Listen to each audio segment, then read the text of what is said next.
Hi, this is Mike from Mike's Unboxing Reviews and How To, and on today's video I'm going to take a look at how to do a BIOS flash on the Jginyue B650i Night Devil motherboard. This one's a little bit different from usual. We're quite used to seeing motherboards which you either update the BIOS from perhaps inside the BIOS itself or from a handy USB flashback button. Now on this particular motherboard there is basically neither of those things, so you have to do it somewhat old school, so there is a very different method. And also the user manual for this thing is basically non-existent, so you kind of have to, well, basically bluff your way through it. So I've already done it, so I thought I'd make a video to show those of you that have purchased one of these boards how to update your BIOS. You are going to have the system actually up and running, so you will need a supported processor to begin with. Fortunately, most of the boards now are actually coming with relatively modern BIOSes. This one was delivered actually yesterday, and this is the beginning of November 2024, and it already has support for the Ryzen 8600G, which I totally wasn't expecting. But for those of you with some 9000 series processors, potentially you might need to have a 7000 series or 8000 series on hand to enable you to update it further to recognize your new CPU. So other things you're going to need, obviously your RAM, a power supply to power the system itself, some form of output. You'll also need a USB drive, so something that you can format to the FAT32 format, so ideally 32 gigabytes or less. You can create a smaller FAT32 partition on a larger drive if you want to. If you need to do that, then we have done a separate video on that which you can check out. It isn't always quite as reliable, but potentially if you're in a bit of a jam, you can get a smaller drive, that might help you out. Also, you're going to need a working computer to actually go onto the internet and download the BIOS from their website, which we're going to go ahead and do next. Okay, so we're on the website for the Jginyue B650i Night Devil motherboard. This also does the same for basically all of their motherboards really, so if you've got a different motherboard version, then you should find this works exactly the same. So what you want to do is to scroll down a little bit until you get to this part here, which is download. Click on that. Then you've got some options for software. You've also got some other software, so RGB lighting control if you're after that. And we've got this one here, which is the BIOS. Just to look at the instruction book, basically there's nothing available, so yeah, you're kind of on your own now. So this is the BIOS versions. Unfortunately, it doesn't tell you exactly which version is which, so you just have to go by the updated dates on here. Also, if you look on the side, there's a brief introduction, so a very small explanation. On some boards, you will actually have to take a look at the serial number to see what the batch number is and the manufacturer date. So if you have a serial number, which is this number or higher, or manufactured after September the 24th, then you want to use this one. I have actually tried to use this one on my board and it works absolutely fine. If for some reason it doesn't recognize it, then you'll just need to go down to one of these slightly older ones for the older serial number versions.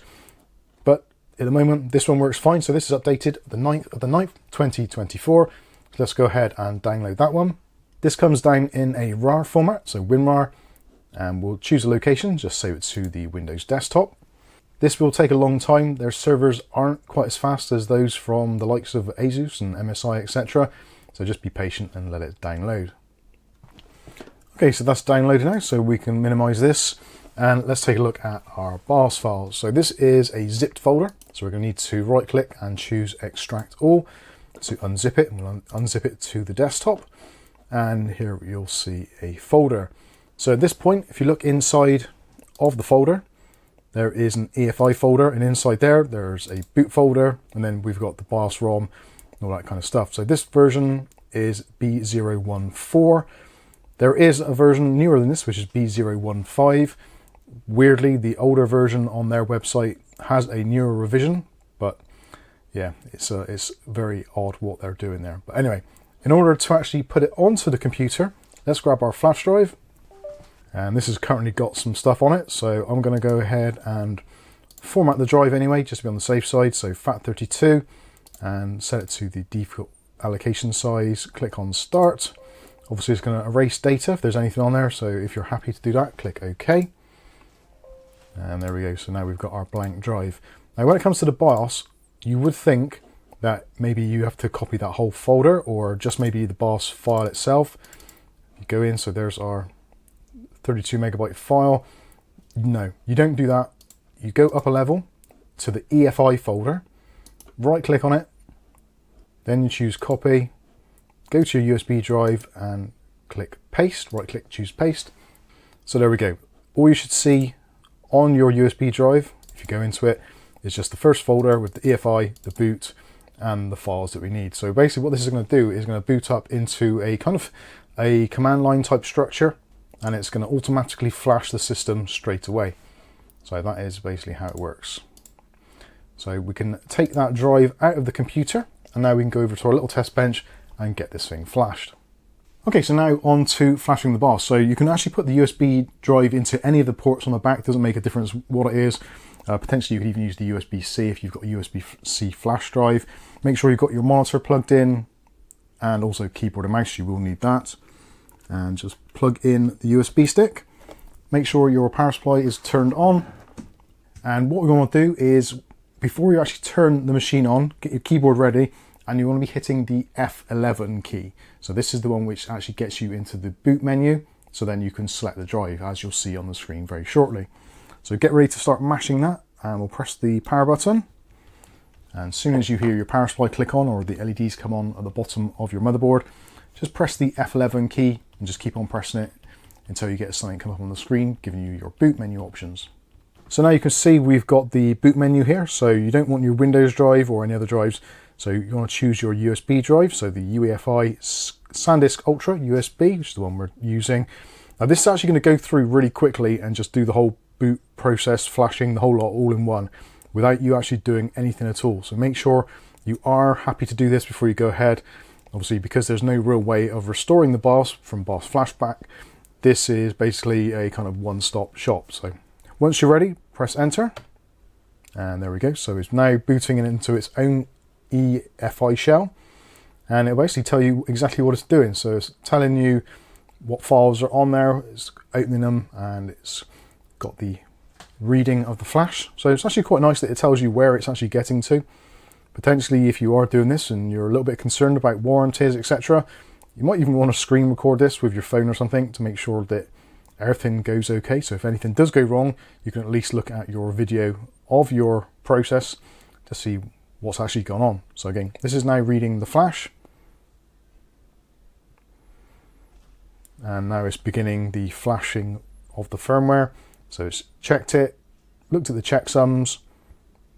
As long as the checksum passes, it should continue on. So now it's erasing the main block of the BIOS, and now it's updating the main block, and now it's verifying that the write was okay. Quite a quick process, and yep, just telling you exactly what it's doing, and looks like everything is going well.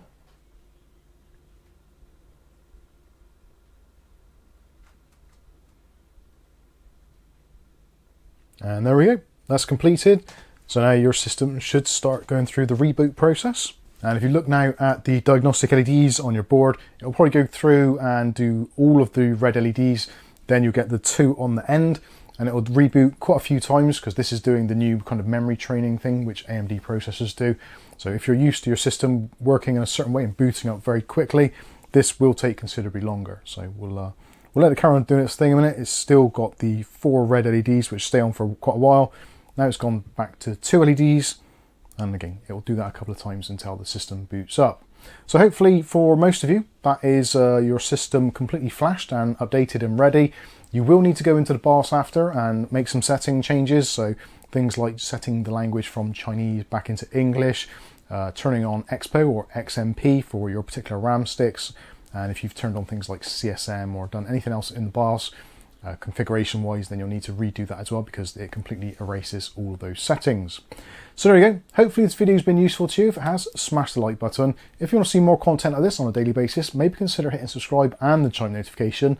That way you'll be notified of future video releases. But for now, I've been Mike. This is Mike's Unboxing Reviews and How To, and hopefully we'll catch you in the very next video. Thanks for watching.